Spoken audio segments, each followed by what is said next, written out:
Frank, Vinny might have lost out on the Ballon d'Or, but he won Man of the Match tonight. So, you know, every cloud has a silver lining. Okay, good for everybody then. Go ahead, Frank. That's not very important for me. No, just what I wanted to add is the fact that for me, it's kind of an easy option for Carlo Ancelotti for the second leg. He's leading by 1 goal. You just have to let Manchester City coming up and trying to score a goal. And with the option that they have in counter-attack, with the 4 magical players that he has and so paceful player, he just have to wait. And he knows that he's going to have opportunity because City is going to open up. City cannot bear the fact that other teams play counter-attack and not to deal with that. That is going to be an easy option for me. And they are so dangerous that at some point he's going to score 1 goal, 2 goals, 3 goals, and he's not going to stop. I just don't know if this version of Real Madrid from the past, from years past, would have been capable of just sitting back and absorbing pressure and then going on the counter. I thought that that's the way that they would approach today's match at Manchester City. But Real Madrid got stretched. They got open, too open, in my opinion, and got stretched at times through the midfield. They'll be better suited to do what Frank is mentioning. I just don't know that they have that in their game, this particular team, this particular version of Real Madrid. Because Vinny won't track back, Mbappe won't sit behind the ball, Rodrigo's the only one kind of trying to help out in the midfield, and then Bellingham, if he starts dropping too far back, then he's unable to support the front 3. And so how do you sit back if the guys that are going to help you on the counter don't really want to sit back behind the ball? And that, I think, becomes the challenge, not only in the second leg for Real Madrid, but in general, in Champions League competition, as we get into the latter stages. How do Real Madrid approach the match in a way that they can take advantage of the speed that they have up front, but they can also show some balance defensively? They haven't been able to figure that out just yet. And Carlo Ancelotti, he's been trying, but it's not quite as clear-cut as we may think it would be. Regardless, Real Madrid favors going into the second leg, and I don't think, honestly, I just don't see Manchester City keeping Real Madrid from scoring in the second leg. Who did you like from Real Madrid tonight? Who stood out to you most?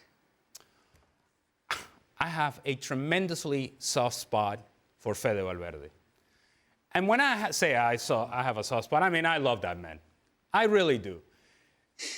The ability to just, and the guys can attest to this, doing the beep test is one of the most god-awful things to do in a preseason.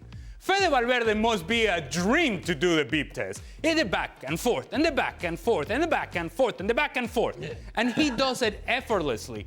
And he resolves so many issues for Carlo Ancelotti.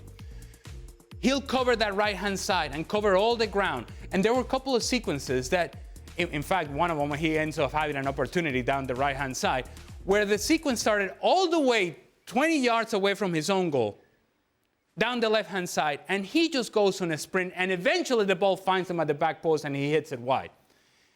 And then he's back defending. In order for Real Madrid to play the way that they play, they need Fede Valverde to cover all that ground, and he's more than willing to do so. Jurgen, you're smiling through the whole of Ali's speech there about Fede Valverde. Yeah, I love it. I love it that Alejandro says that. But exactly that is the point. The point for Carlo Ancelotti for that second leg is that Valverde is not going up and down like crazy because he did that at the first goal of Haaland. He was out of position. He was up front, and then I think it was Guardiola then took basically that space and made that run that Valverde made before, just seconds before that, the other side, and ended up to lay off the goal for Haaland. So really the tricky part for Real Madrid is, as Alejandro says, is that the other 6 players beside these marvelous 4 front players, including obviously Bellingham there, that we cover them up. We do all the dirty work and we do all the defensive work because otherwise, they're going to risk in every game, which they also do in La Liga. I mean, it's not a secret. So it's not an easy task for Carlo Ancelotti to keep them all, discipline, to keep them in their shape, to keep them, do also a certain amount of pressing, which they're not doing that, the high pressing that other teams are doing because Mbappe and Vinicius, they're not the high pressing players. That's not what they want to do because they have other qualities. But But again, you know, you got to keep the other ones very disciplined and in a good shape in order not to concede a goal from your opponent. In this case, it would be Man City in the second leg. And if Man City, however, you know, would score the first goal, then they maybe drop back and play the breakaway game. Go on then, Frank. Do City come back or do Real Madrid see it out in the second leg?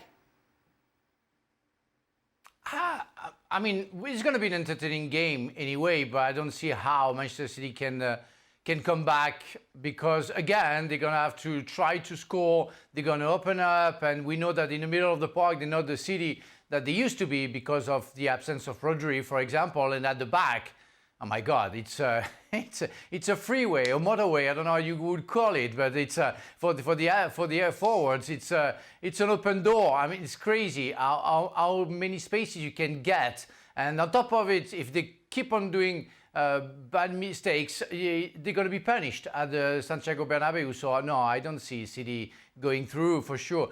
I see a kind of a win like 3-1 for Real Madrid.